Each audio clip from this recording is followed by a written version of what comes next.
Good afternoon. I am Cassidy Avila with the Center for Optimizing Rural Health, also known as CORE, and I am pleased to welcome you to our first educational webinar of 2022. And I want to thank you for spending this hour with us. Our topic today is HCC and social determinants of health, guidance for getting documentation and coding right the first time.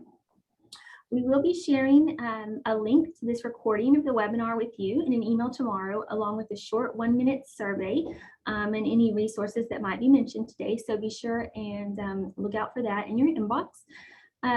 It is now my pleasure to introduce the very knowledgeable Jackie King with Archco Protein. Ms. King has worked in the healthcare field for over 30 years in both clinical and administrative positions at small, rural, and critical access hospitals and physician practices. Her roles include medical imaging technologist, quality management utilization analyst, health information management director, and clinical informatics director.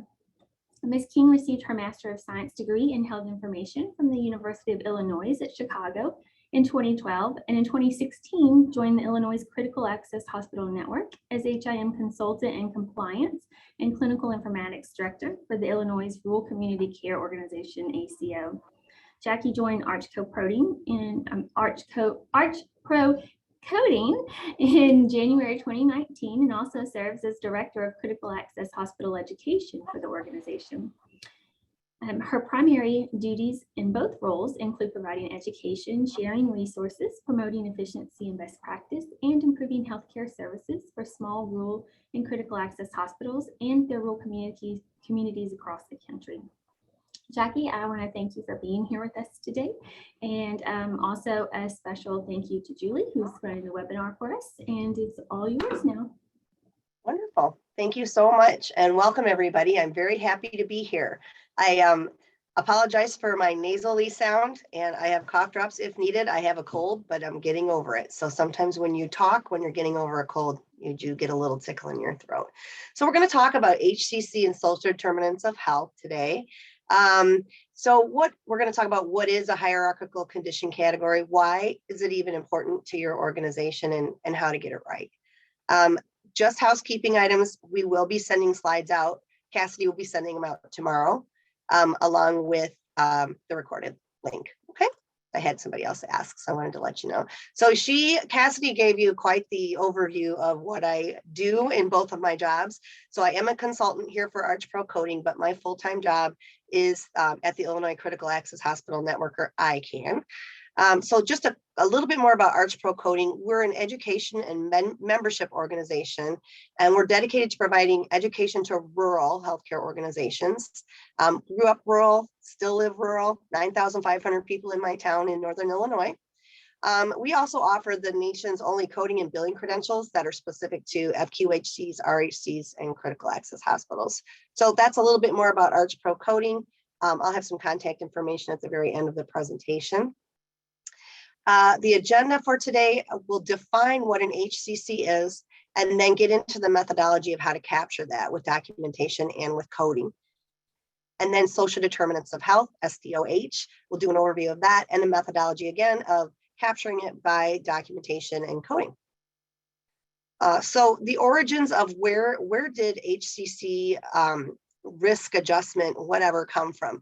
Well, traditional fee-for-service payment model, as we all know, is a very expensive model. It's been widely used since literally back into the 1930s, when health insurance plans initially popularity within the U.S. This payment model, in this model, a provider or a facility is compensated based on services provided. Chest X-ray paid, CBC paid, chest X-ray paid. So that's how it's happening. That's why we're proving to be very expensive to pay for every service. So closer attention is being paid now to healthcare spending versus outcomes and quality of care. And this has been compared to healthcare spending of other nations. And it's caused a need to develop a system to evaluate the care that's being given in our country. So the shift is moving. We're moving to value-based reimbursement away from fee-for-service. So back in the 70s, Medicare began a demonstration project that contracted with health maintenance organizations, the old HMOs, to provide care for Medicare beneficiaries in exchange for prospective payment. We'll pay you ahead, you take care of our patients for X amount of money. Back in 1985, this project changed from demonstration status to a regular part of Medicare program, Medicare Part C. So the Balanced Budget Act of 1997 named Medicare Part C's managed care program Medicare Plus Choice. You may remember that. And then Medicare Prescription Drug Improvement and Modernization Act, MMA of 2003, again, renamed it to what it is now, Medicare Advantage. Medicare, of course, is one of the world's largest healthcare insurance programs. And about 1/3, I think the number's even a little bit higher, 1/3 of beneficiaries that are on Medicare are enrolled in a private Medicare Advantage healthcare plan. And I think that that's moving more towards almost 50%, depending on your region and your state and the ability for Medicare Advantage plans to offer services in those regions. So due to that great variance in the health risk status of these Medicare beneficiaries, risk adjustment provides a means of adequately compensating these plans with large number of seriously ill patients, while not overburdening other plans that have healthier individuals. So Medicare Advantage plans have been using this HCC, hierarchical condition category risk adjustment model, back since 2004. And the primary purpose of a risk adjustment model is to predict on average the future healthcare costs for specific populations or consortiums of patients enrolled in a Medicare Advantage health plan. The Centers for Medicare and Medicaid Services, CMS, is then able to provide capitation payments to these private health plans. They are Part C.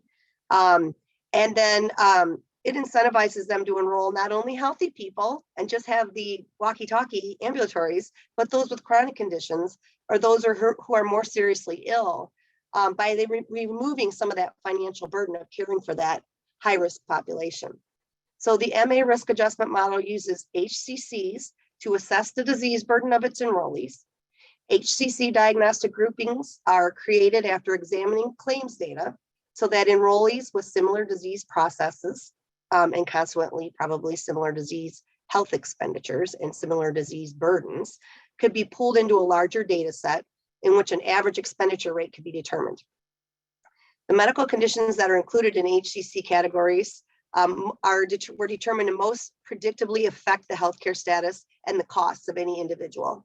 Now we've got MSSP, Medicare Shared Savings, and other ACO plans that are using this risk adjustment model beyond Medicare Advantage. So there's a lot more out there. And in my other full-time job, we do manage an accountable care organization, and we have 40,000 beneficiaries in the state of Illinois. So we are very tuned in to risk adjustment. So if you're in an ACO, tune in because this is important and you'll need to understand this to help you move your dial. So again, what is an HCC? It's a hierarchical condition category, and hopefully I won't have to say that word again. That's a big word, hierarchical. They're groups of similar ICD-10 CM codes, diagnoses that consume similar resources, and they are usually conditions known to be a clinical disease burden. So pharyngitis is not going to be in here, okay? Bronchitis, probably not. Chronic conditions that are a clinical disease burden. And if you're familiar in a PPS world of an MSDRG, that is a diagnosis-related grouping, each HCC is assigned a specific weight that impacts the patient's risk score, along with other demographic factors such as age and gender, where do they live? I'll get a little bit more into detail, but there's other parts and pieces, but the primary risk adjustment key indicator is the HCC. And they're also grouped into disease hierarchies. So for example, diabetes is grouped into several HCCs. Is it diabetes without complication or with complication? Is it controlled? What complication is assigned as part of the diabetic disease progression? And they're most often chronic disease conditions. There are cancers in there too, though. So the HCC model, again, was developed as a way for accounting for and expressing those major risk factors of any Medicare enrollee, focusing again on the greater costs and longer term care with patients needing care for chronic conditions. It's going to communicate expected and current cost resource utilization down to the patient level. Okay. And also, HCCs can be used to identify and close care gaps for providers and patients. So care gaps would be, I'll go into a little bit more about the HCC, but if you've got a patient who has historically had ICD-10 codes that map to an HCC, billed to Medicare or your Medicare Advantage plan, and they go by calendar month and they haven't been seen in the past 12 calendar months, that's a care gap. The chronic condition in of itself is chronic. It's not going to go away. So if you're not getting your patients in and you're not seeing them for these conditions, that's a problem that CMS sees as a care problem. It's a care gap. So these are the types of things that we can use. We can use statistics and we can watch prior billed claims, ICD-10 codes, and be sure we're capturing a patient who may have come today who hasn't been seen since 2020 because maybe COVID scared them from coming into the doctor's office, but here they are in January and we need to get them treated and seen for all these comorbidities and chronic conditions to get that on the claim to show their true story of what's going on with them to the payer. So here's a little infographic that talks about what determines it. I did mention on the previous slide, HCCs are a prospective model. So they take ICD-10 codes from the current calendar year. So it is January of 2022. From now until December 31st, every HCC, every ICD-10 that maps will be assigned to my beneficiary population, and they will prospectively assign how much money they're going to give me to take care of my population in 2023 off of claims that are being paid and adjudicated this year. So last year in 2021, the claims that got sent to Medicare and paid are telling how much my ACO is going to get per beneficiary per month for the whole year of 2022. The sources that it comes from, only face-to-face interactions from outpatient or inpatient or doctor office settings, professional fees, evaluation and management services generally is what we're talking about. So that's where it's coming from. And so labs, ambulatory surgical centers, EKGs, those are not pushing, they're not driving those HCCs. Those ICD-10 codes aren't used. The mapping, only diagnoses that actually map to an HCC will be used. So there are a lot more ICD-10 codes in the book than are mapped out to an HCC. And I have a slide for that. And then I mentioned demographic variables. We'll be looking, and your Medicare beneficiary or your Medicare Advantage plan or CMS looks at, are they, what is their status? Are they over 65 and aged and just on Medicare because they've earned their spot? Are they under 65 and disabled and on Medicare? Are they end stage renal disease? Are they dual eligible? Are they Medicare primary, Medicaid secondary? They're going to look at that. They're going to look at their gender and where do they live? Are they in a skilled nursing facility? Do they live in a nursing home? Do they live at home? An independent living facility, assisted living? They're going to look at all of those variables, but the big key pusher is going to be the ICD-10 codes, okay? And there's a disease hierarchy. So lots of people have more than one HCC. CMS will take the most severe and assign that to the patient when they're prospectively choosing how much money it's going to take for that organization to take care of that patient. Okay, so next slide. I was just checking the chat box. This is just an infographic about the visit types and how HCCs get assigned, pardon me. So inpatient and outpatient, hospital and doctor office, face-to-face visits. So not hospice, not a skilled nursing facility, even though you might be doing rounding, home health or freestanding ambulatory surgicals, those aren't included. The providers are doctors, nurse practitioners, CRNAs, psychologists, and psychiatrists performing those services. No DME, again, no lab or x-ray. And then each HCC diagnosis submitted on a claim once per calendar year is required. And then everything in the note must support what you're putting on the claim. So the note is the source of truth for everything. So we're going to be making sure that that's documented and captured. So some problem areas, patients who are missing those HCCs don't have visits scheduled. And maybe you don't have a tool in your practice to identify those. We have software that takes our CMS claims data and works it for us. I mean, it's an investment, but it spits back people with expiring HCCs upcoming so we can pull patient lists and get those folks in front of us. You may have EHR software that that pops that in for you. And that's awesome. Cough drop. Okay, so during the visit, not all HCC diagnoses are captured. either written down or documented or coded. And a lot of times your providers lack the data and insight into the missing, what does it mean? So hopefully this is going to help. You can take this information back and work with your providers. And another problem we can see is if a doctor or physician documents a diagnosis, but if they're responsible for assigning the codes, they don't code for it. So we need providers trained to code those, or we need to have coders training doctors, or actually coders reviewing it and placing them on to capture it before the claim hits out the door. All right, so this is a very busy slide, but there's a link here. And this is the most recent version. Version 24 is the risk adjustment model that's currently being used.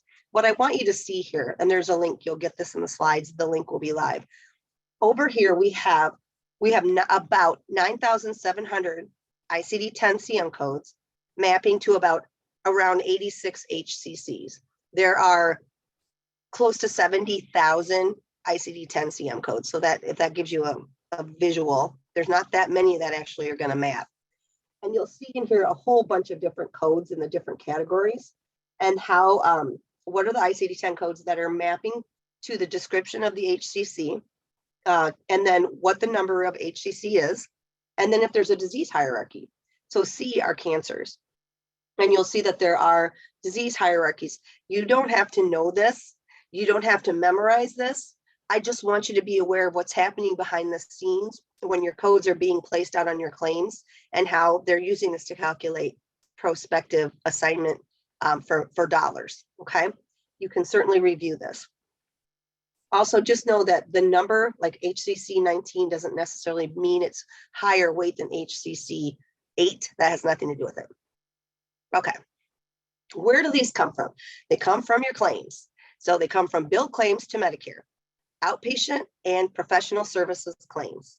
So there's a CMS 1500 claim form, also called the electronic version 837P, that allows at least up to 12 ICD-10 CM codes, as long as your software is up to date. If you have older software and you can only get 4 ICD-10 codes, I would highly recommend you update your claim software, because you want to be able to get the whole story of the picture of the patient out to the payer. And if you're only limiting yourself to 4, you may not be able to capture those chronic conditions.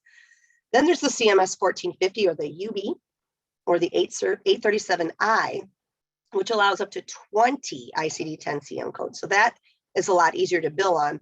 RHCs, FQHCs, and Method 2 critical access hospitals bill those types of claims on a UB. So we can get up to 20. Okay. All right. Chronic diseases. Here are the ICD-10 CM guidelines written by the cooperating parties. A couple of things I want you to note. Section 4, diagnostic coding and reporting guidelines for outpatient services. Chronic diseases treated on an ongoing basis may be coded and reported as many times as the patient receives treatment and care for the conditions.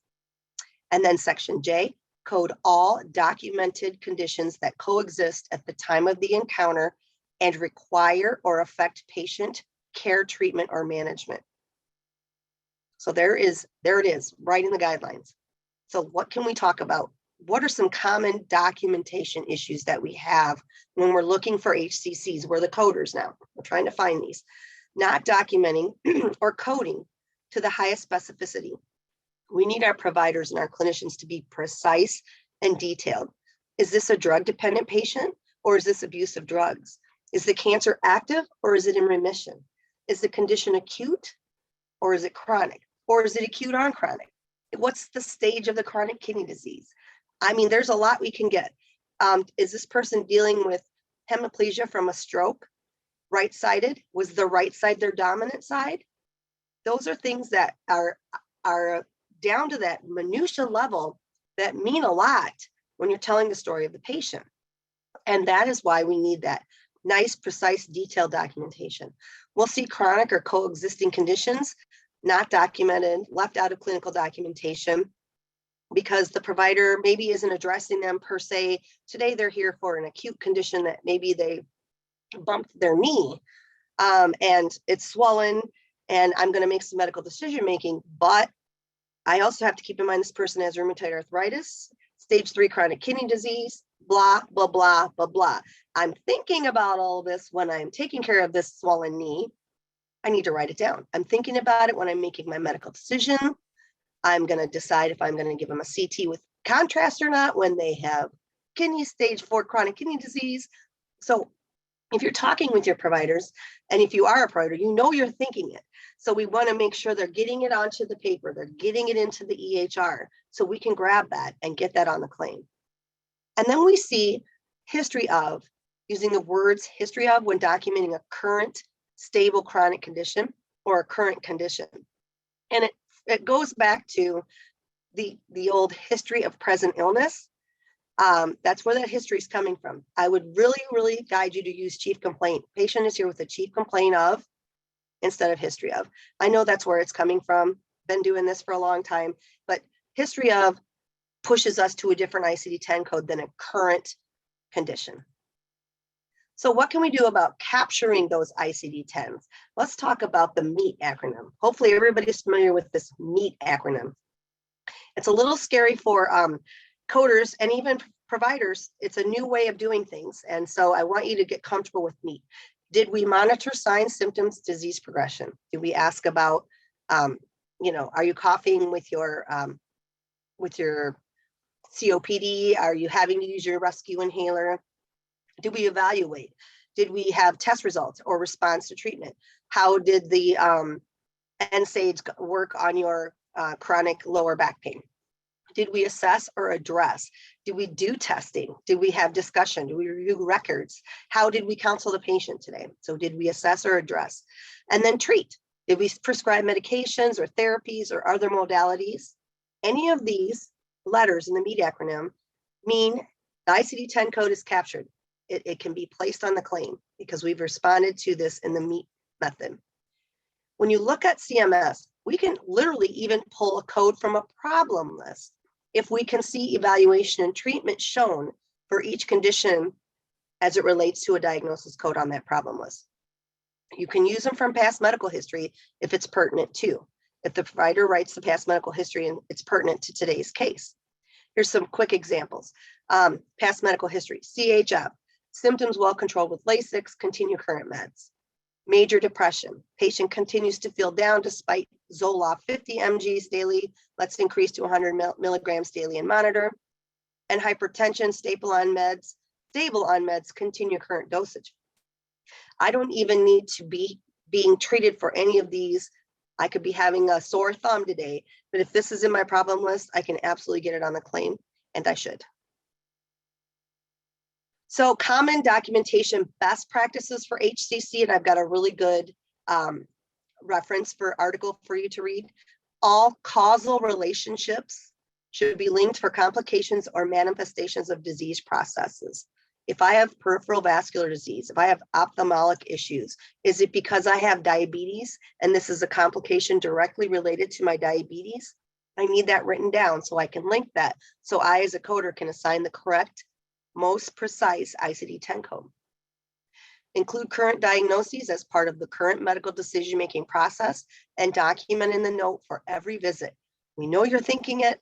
Please please get used to documenting it. It's going to help everyone in the long run. And then one more time, don't document or only document history of or past medical when they no longer exist and they're resolved. So a history of an old MI or a history of an old CVA that's healed. Absolutely, that's appropriate. So those are places where we would put those in. And I will hit questions at the end just so I can keep this rolling. So keep throwing them in the chat box and I will address them for you. So Monica Watson wrote this. She wrote this for AHIMA. This is a live link and it will get you to this wonderful article. And I refer to it a lot. She did a fine job. So I highly encourage you to read her article. And that's where I pulled a lot of this from.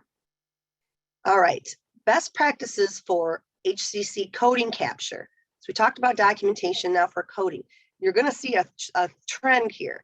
Chronic diseases should continue to be coded and reported on an ongoing basis if the patient's receiving treatment and care for the condition. All right, all diagnoses that receive care and management during the encounter should be reported. Conditions that are no longer active and or not being treated should not be reported. including problem list diagnoses that have been resolved, but you can absolutely put history of status codes when they're pertinent or influential, or where there's an impact on the current care or treatment. Well, let's talk about that. If I have a history of cataract replacement and I'm here because I hurt my knee, I don't know that that's influential or pertinent. So coders have been trained to use critical thinking, and we've been trained on disease processes. But if I'm here because I have some chest pain that's aggravating me, but it's not out of control, and I have a history of GERD and a family history of MI, or I have hypertriglyceridemia, or personal history of, that's where that's influential and there's an impact that's going to be thinking about it. Another thing for coders to keep in mind, documentation can be found in any section of the record in that face-to-face encounter. So our old school was SOAP.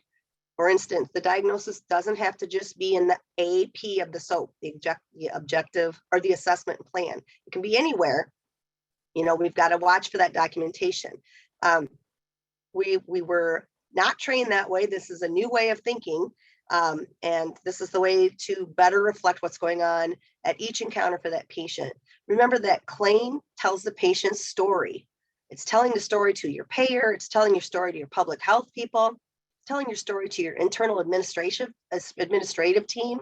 We've got to get those claims out the door correctly so we can make decisions based off that. So how can we identify gaps for our patients? If you've got that HCC gap analysis software, that's awesome. If it's built in your EHR, that's great. Maybe there's an add-on that you're not aware of. I think Cerner might have it. I know Athena has it. I'm not familiar with a lot of other ones, but there are claims data analytics for if you're in an accountable care organization that we can get. So it's there. If you don't have it, try to see your patients at least once a year. Just check your scheduling software in your EHR. Everybody has that. Everybody can run a query and see Dr. Smith's patient panel, who hasn't been seen in the last 12 months, who it shouldn't go that far, who hasn't been seen in the last 90 days or 6 months. And let's get ahead of that, especially if they've got chronic conditions. It's good care, and it also is going to help with your HCCs. Prep for visits ahead of time. Check your problem list. Maybe you have a chart prep person to review that and alert your providers that there may be some missing diagnoses, that this patient has CHF and COPD, and we haven't seen them this year, or I looked in the note, or I looked at the claim and it wasn't on the claim. It depends on your workflow, but there's ways you can try to work through this and get this ahead of the game so that it's ready for the provider. Perform Medicare wellness visits. That is the way to do things. In a Medicare wellness visit, it is not a physical exam. So in a rural health clinic or an FQHC, you must have a face-to-face with the provider, but you can have all of this other stuff worked up to the point of all of the previous and pertinent medical history and the chronic conditions all listed out. The provider can come do their face-to-face, and then it's all in the note. The coder can capture all of those chronic conditions, and it doesn't even have to be addressed today. We can make a plan for future preventive testing, et cetera. And if you're not in a rural health clinic or FQHC, your nurse can do it.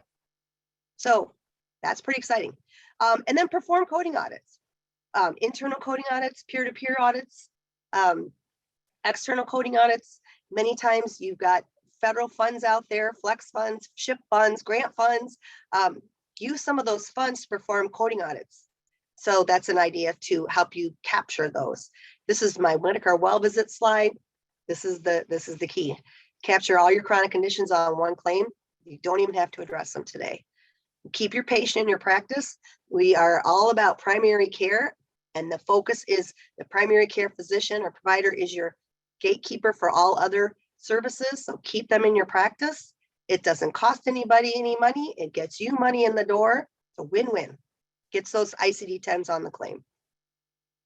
All right, switching gears. So a quick question. Why should you add HCC coding to your already overfull plate? Well, there's two reasons. One is it's good patient care. So that's one thing. For example, higher scores, higher HCC risk scores can trigger the referral of a patient for case management or CCM. If you're in an accountable care organization or not, you can bill for CCM. Or it can help you, identify those candidates. And now we have PCM. One chronic condition that is billable that we can identify is a problem. There's some comorbidities going on, or it's going to potentially cause hospitalization. That is one way to watch your HCCs. The second reason, frankly, is money. Your practice's risk adjustment score will likely affect your compensation now or in the future as we move toward value-based reimbursement and away from fee-for-service. So a RAF score is a risk adjustment score, risk adjustment factor score. It's a predictive reimbursement model. Again, it's estimating a healthcare organization's cost to care for a patient. It goes down to the patient's level. HCC codes, again, are your primary driver, and then those demographic and program enrollments that we talked about earlier also are a piece of it. All right, so what does a RAF score do? So healthcare organizations that treat sicker patients like Jane Smith. So Jane is 65 and John is 85. The kind of cool thing is their age gender makes Jane half as risky as John just because he's a male 20 years older than she is. But when you start to look through, she's got morbid obesity and diabetes with chronic complications. So what it's going to do is healthcare organizations will represent this on the claim, and it's going to make the payer understand that this is going to translate into additional time and effort in the care delivery for Jane to take care of her. And that is also going to also translate into an increased pool of funds, your per member per month payment, if you're coming from an ACO, so they can effectively treat that. Or your Medicare Advantage patients, they realize these are your higher risk patients, they're going to accommodate that and give you a higher pool of funds to take care of Jane. So in order for your healthcare organization to ensure that your pool of funds accurately reflects the wellness or chronicity of your patients, it's so important that you get that risk adjustment coding correct. It's going to help you with your successful value-based contracting negotiations with Medicare shared savings or Blue Cross shared savings. It's just all important stuff. Okay, so I'm so sorry, I'm eating cough drop. Prospective diagnoses. Again, the RAF payment model, this is a little old, but I want you to see a visual. In 2016, this patient had ICD-10 codes that represented diabetes with retinopathy, morbid obesity, rheumatoid arthritis, dilated cardiomyopathy, and COPD. And also, so their scores for HCC interaction, CHF and COPD is bad, and diabetes with CHF. So all of these gave this patient a 2.704 RAF score in 2016, which is tied to money. In 2017, same patient, in the 12 months of claims from January to December, the only two things that went out were diabetes with retinopathy and morbid obesity. Well, I don't think the rheumatoid arthritis went away, or the COPD, or the dilated cardiomyopathy, but it wasn't placed on a claim. The RAF score was so much lower, 1.038. And if you look at this box down here in the bottom, the capitated payment per member per month loss by those RAF scores changes is up to $10,000 annually for that patient. They didn't get better, but we're not telling the story. Okay, this is very huge to our bottom line. All right, social determinants of health is not a real new buzzword, but kind of a new buzzword. What are they? They are conditions in the places where people live, learn, work, and play that affect a wide range of health and quality of life risks and outcomes. And these social factors can impose significant barriers to a person's health and wellness. This is a very cool site, Healthy People 2030. This is where I pulled this from. The link is down here on the slide. Take a look at this and read. They have so much information out there. It's so cool. So this is all of their information and the best place for you to find out this information. So quick examples that I pulled from this website. Examples would include safe housing, ability or access to transportation, and safe neighborhoods. Racism, discrimination, and violence. Education or lack of. Job opportunities and income or lack of. Access to nutritious foods, and physical activity opportunities. Polluted air and water, language, and literacy skills. That's a pretty high level, but just think of all those things and how they can impact outcomes for your patients.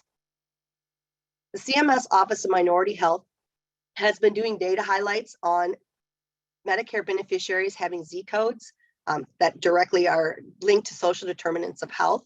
This was just released in September of 2021. The old one is from a couple years ago. I just pulled a few little nuggets. The 5 most utilized Z codes were listed: homelessness, disappearance, or death of a family member, problems related to living alone, problems related to living in a residential institution, and problems in a relationship with your spouse or partner. And you'll see this other little blurb that I pulled out. Beneficiaries in rural areas were overrepresented among those with a Z59.3, which is that problems related to living in a residential institution, as compared to their share of the overall continuously enrolled Medicare fee-for-service population. We have rural issues with people living in institutions. It's right there. This is from 2019, folks. This is before COVID even hit. So I can't imagine what we're going to see when the next data highlight comes out. This, if you click when you get in here, this is a link. It will take you right out to this interesting data highlight. It's about 40 pages long. So ICD-10 codes and subcodes that are actually related to social determinants of health. I've got them on the next 2 slides. I want you to understand, instead of just listing the categories, I wanted you to see some of the things that are included in the category, and then how many subcodes. So Z55 has 8 subcodes. So it could be 0.1, 0.2, 0.3, okay? And it's education and literacy. And then this is just some things that could be included. Illiteracy, schooling unavailable, underachievement in a school, maladjustment, discord with teachers and classmates.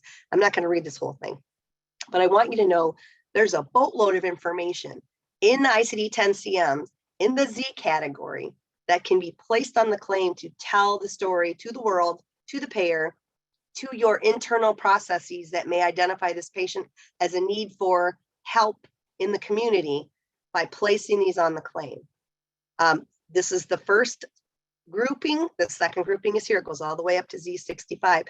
Problems related to upbringing has 18 subcodes for you to choose from. There's a lot out there. I did pull up a slide. It's kind of busy, it's kind of blurry. This is problems related to housing and economic circumstances. I try to blow it up. It's a little blurry, but I wanted you to see that Z59 has all of these codes. Foreclosure on home loans, past due on rent, unwanted multiple moves in the last 12 months. I mean, we can be having these conversations and there's a code for that. So we need to be getting that on the claim. This is super important. We need to be asking the questions so that we can place the codes, place the documentation in the medical record, and get the codes on the claim. Feel free to open up your ICD-10 manual. If you aren't a coder, go talk to your coder. They have a manual. They'll show you the pages and pages of this information. These are the guidelines for 2022, official guidelines.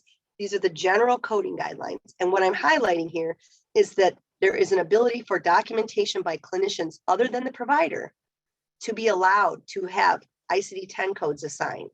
So there are few exceptions when that other person, the clinician, can document and the coders can grab it. The exceptions include codes for the BMI. So if the doctor diagnoses the patient with obesity or morbid obesity, we as coders can look at the BMI, it's right in their EHR, and we can place it on. Also, depth of non-pressure chronic ulcers or the stage of a pressure ulcer, coma scale, stroke scale, social determinants of health, laterality, blood alcohol level.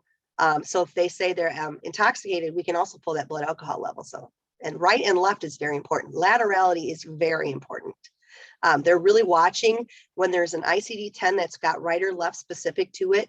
In 2022, CMS and the PPS is really watching this, and they are going to potentially, starting in April, take money away from folks that don't give me that higher level of specificity, especially when it's just got to do with right or left. That's important. So this is just where you can check for additional information, but I wanted you to know it is in the official guidelines. A little bit further, section 1, chapter C, social determinants of health. Here's what I want you to see. For SDOH, such as information found in that whole list of Z categories, persons with potential health hazards related to socioeconomic and psychosocial circumstances. Code assignment may be based on medical record documentation from clinicians involved in the care of the patient who are not the patient's provider. Since this information represents social information rather than a medical diagnosis. That's new. You got to think about that, swallow that, coders. It's okay. All right. For example, coding professionals may utilize documentation of social information from social workers, community health workers, case managers, nurses, if their documentation is included in the official medical record. And the next bullet, patient self-reported documentation may be used to sign codes for social determinants of health, as long as that self-reported information is signed off by and incorporated in that medical record by a clinician or a provider. Big deal, totally different. It's going to take a little longer to code some of these charts, but we've got to be watching out for this. It's right in the rules, okay? I see my chat box popping up. I will not forget you. And then just, this is just the listing again, chapter C17 of those the Z chapters that you can go into for the social determinants of health. Some best practices for documentation of those social determinants of health. Educate staff on the need to screen for, document, and code those. So if we're not asking the questions, we're never going to be able to capture it. So who can be doing that screening? It could be the registration clerk. It could be the MA that's rooming the patient. And you're in, we're rural here. We're in rural communities. There's somebody that person has a connection to. So they may be more comfortable talking to the MA that's rooming them than they even are to the doctor. Those relationships are so important to getting what's going on in that patient's life documented in the chart so we can help them. Ask them about their needs. They may not know to discuss it. They may need to be prompted. Use screening tools or health risk assessments. For a Medicare well visit, you're using a health risk assessment. So coders should be capturing those off of there, or the provider or whoever's doing the documentation should be transferring that over. And then put that SDOH data right in the problem list or the diagnosis list or the patient history, or best place in the provider notes. Get it in there, get it written down, then we can capture it and get it on the claim. And this is just a sample screening question that I pulled from our ACO. So I'm going to whip through it. Difficulty understanding the English language, that's a huge barrier. If the answer is yes, I have difficulty. Do you ever have a time when you don't have enough food for your family? Do you have trouble paying for housing or your utility bills? Are you homeless or at risk of being homeless? Do you need help with transportation, medical appointments, things to go to the store to get your prescriptions, go to get food? Has anyone in your family experienced or observed any form of abuse? So we're looking for physical, emotional, verbal, sexual, or neglect. Do anyone in your home feel unsafe at school or at home or at work? How often do you talk to people that care about you and that you feel close to? There's your isolation. What is the highest level of schooling that you have? If someone hasn't finished high school, they could be in a hard situation to get a good job. Maybe they need some help with getting a GED. There's so much that we can be doing to help our patients. What's your current work situation? Are you employed? Are you disabled? Okay. And then have you been unable to get your medications because there wasn't enough money to pay for it? And right about the end of the year, when people fall in the Medicare donut hole, that can happen where they're in this coverage gap and they don't have enough money to pay for their meds. So they just eke it out for however many months till it gets renewed in the beginning of the year. We really need to be asking that question. All right. Coding capture best practices. Educate coders. You must look for that SDOH data within the whole chart. Any place you can find it and grab it. You are okay to use self-reported data. Get that health risk assessment. Get that screening form.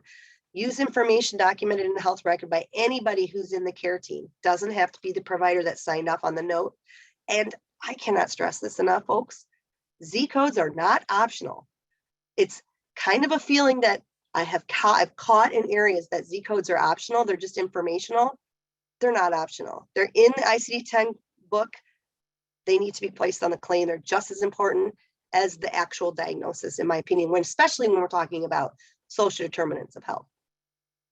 All right, so this is a really cool infographic. There's a link here to this.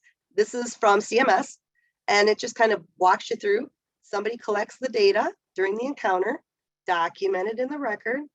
These will map by a coder or a biller or an EHR system, throwing the ICD-10 codes, Z codes on the claim. Then folks can analyze this and use this for quality or to locate patients that need services. And then again, it can be added to key data reports. So your administrative team may want to know what are the top 3 SDOHs in my community so that I can do outreach, so I can do education. So maybe I need to add a caseworker. Maybe I need to add a community health worker. These are the data that if we get it on the claim, we're able to pull this out and help make big decisions to help our community and our patients. And folks, we are our community, and we and our family are our patients. So this is so important. And then this just kind of talks about who's going to use it, the healthcare administrators, again, to make important decisions on where money's going to be spent. Where are the resources going to be funneled in our community? Your healthcare team, they need to use a tool is the best thing I can say. That screening tool really helps. If you can build one in, that's great. Or if you can just have a HRA, a health risk assessment. And then coders got to be aware. They need to keep their eyes open and really read the chart so they can capture all that and get that on the claim and tell the story of the patient. All right, next is review of the requirements for HCC and social determinants of health code assignment. First thing we have to say is all principal and secondary diagnosis codes must be documented and then reported to the highest level of specificity. The medical record always has to validate those codes that have been reported. The source of truth is the medical record. All diagnoses must be redocumented on an annual basis, remember January to December, during a face-to-face encounter with the beneficiary in order to be reported on the claim. I want to tell you a quick more little story about that. Medicare knows when they have historical HCCs and you didn't get them on the claim last year, because in my ACO, every quarter I get data and I get the number of beneficiaries with historical HCCs that have not had it reported. And it's statistically valid. We're missing the boat and they know it. They want those patients in front of you. They want you to identify the problems. They're using that to prospectively forecast and budget costs. So it's important. All right. And then document and report all social determinants of health data, either self-reported or captured by any member of the team using those Z codes. So that's the final thing. And then I've got some useful references here. These are lots of different cool articles and those websites that I had showed you, some infographics, CPT codes for the actual, all the listing of HCPCS or CPT codes that are used in risk adjustment as well. And I'm going to open the chat box, but I want to bring up to the last slide. I would like you to be sure to contact me or us if you have further questions that I may not answer today. We've still got some time, so don't leave yet. There's a link to our website. You can find us on Facebook. My email address is here. You can email info@archprocoding.com and one of our team will get the question to the right consultant within the group. Now let me open up my questions. All right, here we go. Here we go. Wow, okay. Our medical handouts are coming. Our medical clinics are all RHCs, but we are not part of an ACO. Can you discuss the value in still pursuing HCCs every calendar year as our revenue folks don't see actual dollars with a fixed payment schedule? Well, I may or may not have answered that, but not only does it tie to money, but it ties to good care. It ties to administrative reports being able to be pulled to identify high-risk patients for action, for CCM, for TCM, for expansion of service lines. Maybe you need a rheumatologist because you've just got a high incidence of people with rheumatoid arthritis, or maybe your diabetic population is exploding and you need to work on those types of resources. So the value of that is also good patient care. And in my opinion, that's just as important, if not more important. So hopefully that answers your question. If the provider lists the patient's 15 chronic diagnoses in the assessment section, but only meet 1 or 2, do you still code all of those conditions listed in the assessment, even if there's no plan documented for the other 13 or 14 conditions, or any reference to the conditions in the note? It is a med list alone, or is a med list alone that doesn't link the med to a diagnosis? Wow, that's a big question. But a diagnosis is listed in the assessment can be, yes. Okay, so Connie, really good question. If they're documenting in their assessment plan consistently and you're not able to see anything, maybe a little educational opportunity to have a conversation. We want it on the claim, but we do need documentation to support it. So maybe you need to say, hey, Dr. Smith, where do I find this? Or am I to infer that this medication that you updated today, which absolutely is a T for treatment, is going to be what I'm using for my meet criteria. It's a two-way street. If you're not comfortable, you need to have a conversation. What's your intent, doctor? You're giving me all these, this is awesome. This is not a Medicare well visit. So help me understand how I can feel comfortable putting these on the claim. And that's a conversation you can continually have. Gap analysis software, yes, give me a moment. Maybe if we have time. Ask the questions. Oh, here's a great infographic. Oh, okay. So is this infographic? Oh, that's the ICD-10 social determinants of health. That is in there. And I think actually that's one of my slides. That's on my last slide. Allied health professionals to document social determinants of health. Ultrasound tech, absolutely. Anybody on the clinical team should be documenting that in the chart. But then the coders need to know where to look for it, and it needs to be completed, and it needs to be in the official medical record, which it should be. So when you're pulling it in and you're having a conversation with the reason for visit, I think you put that in somewhere in your note, and that goes over to the radiologist who's reading the interpretation. I used to be an X-ray tech for about so many years. So yes, that's a great place to capture it. If they're more comfortable, if they're pregnant and they're coming in frequently and seeing their ultrasound tech, which is a very happy thing, and they're sharing that they're not safe from their partner, or we can't get enough medication, I can't take my prenatal vitamins. Absolutely, that is a good place to document. You'll have to work it out at your organization, get the workflow in place, and see all these issues. So there's that. So cool. Social determinants of health can be reported as Z codes. Had no idea. Yay, Lauren, we got there. Okay, actually, I was going to show you gap analysis software, but I realized it is tied to live PHI claims data analytics, so I can't show that to you. But I can give you a high level. So if it's your EHR, here's what will happen. Your EHR, an enterprise EHR, like Cerner, Epic, and Athena for sure. They will, you schedule, you document, you bill, you receive your reimbursement. All of that happens in the one system. So when that happens, those ICD-10 codes are out there. So if you have the software, it's going to identify, it's going to know the 9,500 ICD-10 codes that map to an HCC. And it really will open as you're opening a note. So it's January, I could see this really happening. So it's Dr. King today, and she's opening a note for Bill Smith.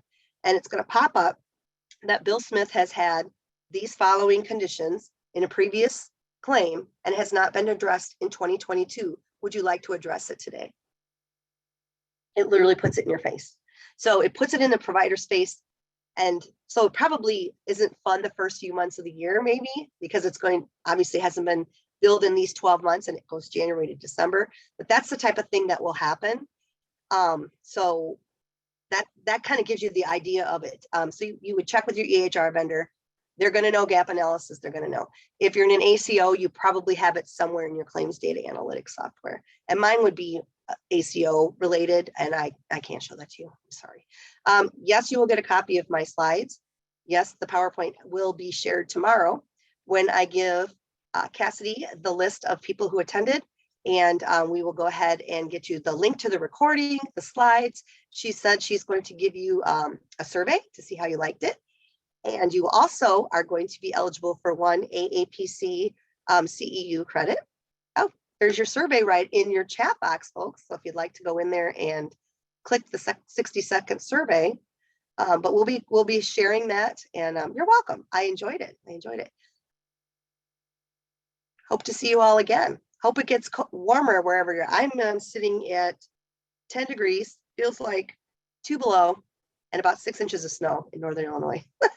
So I'm hoping for warm weather. Oh my goodness, Jackie. Thank you.